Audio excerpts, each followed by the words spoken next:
आज आप जानते हैं कि दिमाग से अच्छा काम लेने के लिए सबसे जरूरी यह है कि दिमाग में नए सेल्स या कोशिकाएं जीवन भर जल्दी बनती रहें।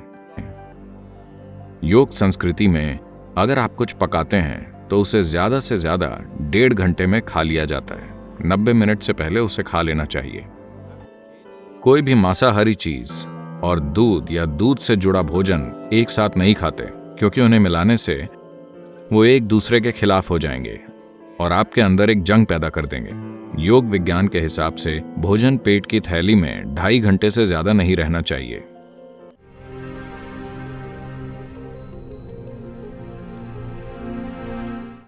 हम जीवन को इस तरह देखते हैं। आज आप जैसे व्यक्ति हैं, आप ऐसे इसीलिए बने हैं क्योंकि आप पर आपके माता पिता का, आपके स्कूल का, शिक्षा का और जीवन की कई चीजों का असर है। तभी आप ऐसे व्यक्ति बने हैं, है ना? आपने कई चीजें पाई हैं, तो हमेशा आप कुछ पा रहे हैं। आपको सिर्फ सूचना और विचार नहीं मिल रहे। जीवन कई स्तरों पर प्राप्त करता है, ऊर्जा के स्तर पर भी। तो भारत में जब भी हमें कुछ पाना होता है तो सबसे पहले हम पालथी लगाकर बैठते हैं। अभी मैं वैसे ही बैठा हूं, शायद दिखाई नहीं देगा, पर पहली चीज है पैरों को एक के ऊपर एक रखना, क्योंकि हम अपने शरीर के निचले हिस्से से प्राप्त नहीं करना चाहते। हर पॉजिटिव चीज हम अपने शरीर के ऊपरी हिस्से से प्राप्त करना चाहते हैं। तो किसी भी शक्तिशाली ऊर्जा के स्थान पर पहली चीज है पालथी लगाकर बैठना और हाथ खुले रखना, क्योंकि हम ऊंचे आयामों से ऊर्जा प्राप्त करना चाहते हैं।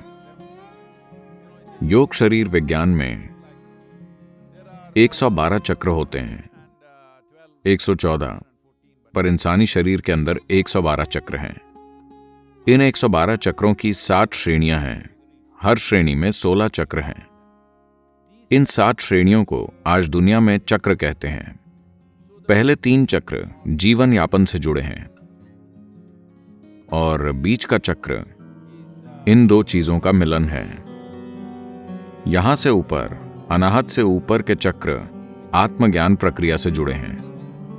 तो उस अर्थ में यह जरूरी है कि आप कुछ चीजें सही तरीके से ग्रहण करें। भोजन बुनियादी स्तर की ग्रहणशीलता है। हम कैसे ग्रहण करते हैं, हम क्या ग्रहण करते हैं, यह भी बहुत महत्वपूर्ण है। आज हम कैसे भोजन खा रहे हैं? आज जैसे जैसे समाज ज्यादा से ज्यादा संपन्न हो रहे हैं, वो उतना ही बुरा खाना खा रहे हैं। भारत में गांव के लोग जिसे छूते भी नहीं हैं, बड़े शहरों में लोग वैसा खाना खा रहे हैं। वैसा भोजन यानी आज पश्चिमी समाज जो चीजें खा रहे हैं वो कम से कम 30 से 60 दिन पुरानी होती हैं। योग में भोजन को सात्विक, राजसिक या तामसिक मानते हैं। तमस यानी जड़ता। अगर आप तामसिक भोजन खाएंगे तो आप में जड़ता आ जाएगी। जड़ता का मतलब बस आलसी होना नहीं है। जड़ता यानी कुछ चीजें धीमी हो जाएंगी, यानी सिस्टम में पुनर्निर्माण जल्दी नहीं होगा। आज आप जानते हैं कि दिमाग से अच्छा काम लेने के लिए सबसे जरूरी यह है कि दिमाग में नए सेल्स या कोशिकाएं जीवन भर जल्दी बनती रहें। If you are consuming foods which are tamasic, अगर आप तामसिक भोजन खाते हैं जो आपके शरीर या आपकी ऊर्जा में जड़ता पैदा करता है, तो आप धीरे धीरे चीजों का अच्छे से अनुभव नहीं कर पाएंगे। सभी ये समझते हैं, तभी वो कोका कोला के प्याले या कॉफी या शराब या कुछ और पीते हैं, क्योंकि वो जानते हैं कि इसे संतुलित करना जरूरी है। तो ये संतुलन लाने का बचकाना तरीका है, यानी पहले गलत चीजें खाकर फिर उसे सही चीजों से ठीक करना। दुनिया में सबसे ज्यादा एंटासिड दवाइयां, दुनिया के लगभग 60% एंटासिड अमेरिका में बेचे जाते हैं, जहां दुनिया के सबसे अमीर लोग हैं। यानी वहां कई विकल्प हैं, वो बेहतरीन खाना खा सकते हैं, पर नहीं, वो सबसे खराब खा रहे हैं, क्योंकि कमर्शियल बिजनेस आपका भोजन तय कर रहे हैं। आप सचेत होकर कुछ नहीं खा रहे हैं। मान लीजिए लोग ताजा खाना खाने लगे। योग संस्कृति में अगर आप कुछ पकाते हैं तो उसे ज्यादा से ज्यादा 1.5 घंटे में खा लिया जाता है। 90 मिनट से पहले उसे खा लेना चाहिए। उसके बाद भोजन को नहीं छुआ जाता, क्योंकि उसमें तमस आने लगता है, यानी जड़ता होगी। आप प्रयोग करना चाहें तो कर सकते हैं। 1 सप्ताह तक ताज़ी चीज़ें खाएं। और फिर कोई प्रोसेस्ड चीज खाएं जो 1-2 महीने तक रखी गई हो। आप शरीर में सतर्कता का स्तर देखेंगे, आप इसे खुद अनुभव कर पाएंगे। ये सेल्स या कोशिकाओं में होता है, इसकी मूल चीज है। हम इसे ओजस कहते हैं, इसका कोई अंग्रेजी शब्द नहीं है। अगर आप काफी ओजस पैदा करें, जो कि ऊर्जा का एक गैर भौतिक आयाम है, अगर आपके शरीर की हर कोशिका या सेल में ओजस हो, तो यकीन मानिए आपकी उम्र लगभग रुक जाएगी। आपकी सेल्यूलर एज लंबे समय तक स्थिर रहेगी। मुझ पर कुछ टेस्ट किए गए हैं और वो कह रहे हैं कि मेरी सेल्यूलर उम्र 25 है। वैसे मैं 25 की उम्र जैसा ही हूं, मैं उतनी ही गतिविधि कर रहा हूं, मेरा वजन उतना ही है, सब वही है। ये कोई चमत्कार नहीं है, सभी ऐसा कर सकते हैं, बस बुनियादी बातों पर ध्यान देना होगा। भोजन से एक और चीज जुड़ी है जिसे विरुद्ध आहार कहते हैं। यानी अगर आप एक चीज खाकर कुछ ऐसा खाते हैं जो उसके खिलाफ काम करता है, तो शरीर में जंग छिड़ जाएगी।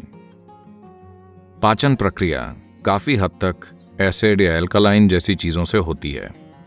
मान लीजिए आप फैट वाला मांस खाते हैं, तो मांस अकेला उतना नुकसान नहीं पहुंचाएगा, पर उसे चावल और घी यानी बिरयानी के साथ खाने में ज्यादा नुकसान होगा, क्योंकि ये दोनों चीजें एक दूसरे के खिलाफ हैं। इसी वजह से कोई भी मांसाहारी चीज और दूध या दूध से जुड़ा भोजन एक साथ नहीं खाते, क्योंकि उन्हें मिलाने से वो एक दूसरे के खिलाफ हो जाएंगे और आपके अंदर एक जंग पैदा कर देंगे। योग विज्ञान के हिसाब से भोजन पेट की थैली में 2.5 घंटे से ज्यादा नहीं रहना चाहिए। 2.5 घंटे में वो बाहर चला जाना चाहिए और पेट खाली हो जाना चाहिए। भूख नहीं लगेगी, पेट खाली रहेगा। ये अच्छा है। हम पेट को हमेशा खाली रखना चाहते हैं, क्योंकि तब हर चीज बेहतर काम करती है। और पेट की सेहत को आज बिल्कुल नजरअंदाज कर दिया गया है। अगर आप पेट को साफ नहीं रखते, तो मन को संतुलित रखना बहुत मुश्किल है। तो आयुर्वेद और सिद्ध में अगर आपकी रातों की नींद डिस्टर्ब हो रही है, आपको कोई परेशानी है या कोई मानसिक समस्याएं हैं, तो सबसे पहले यह शुद्धिकरण किया जाता है। पेट की सफाई से अचानक संतुलन महसूस होता है। तो ईशा योग केंद्र में हम सुबह नीम और हल्दी की एक छोटी गोली खाते हैं। इसके कई पहलू हैं।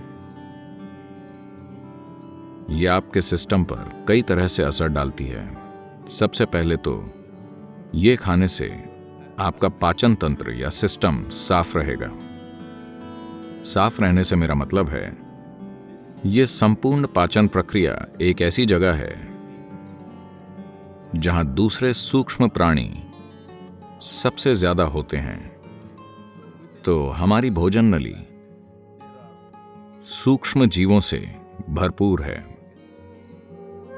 और उनमें से कई हमारे मददगार हो गए हैं।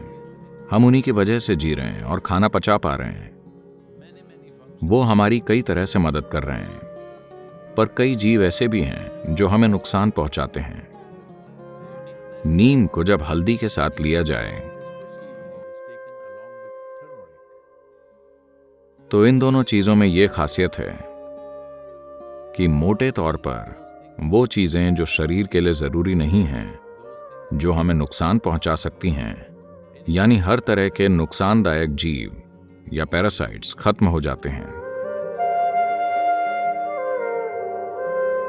यह एक संपूर्ण समाधान नहीं है, पर इससे आपके शरीर को सुधारने के लिए जरूरी माहौल बनेगा। फिर आप या तो दवा या जरूरी अभ्यास से चीजें सुधार सकते हैं। हम इसे उस व्यक्ति पर कैसे लागू करें जो अभी बीमार है? इसे करुणा के साथ संभालना होगा। इसका कोई तय तरीका नहीं है, मेरा तरीका या आपका तरीका। यह कहना बहुत मूर्खतापूर्ण होगा कि इसे केवल इसी तरीके से किया जा सकता है, क्योंकि इंसान ऐसे नहीं होते। एक सोचा समझा कार्य जो सही ज्यादा होगा और गलत कम, आप सही ज्यादा करें और गलत कम, आप बस यही कर सकते हैं। मुझे नहीं लगता कि किसी को भी एक बिल्कुल सही तरीका पता है उन मानसिक स्थितियों के लिए जिनमें लोग हैं।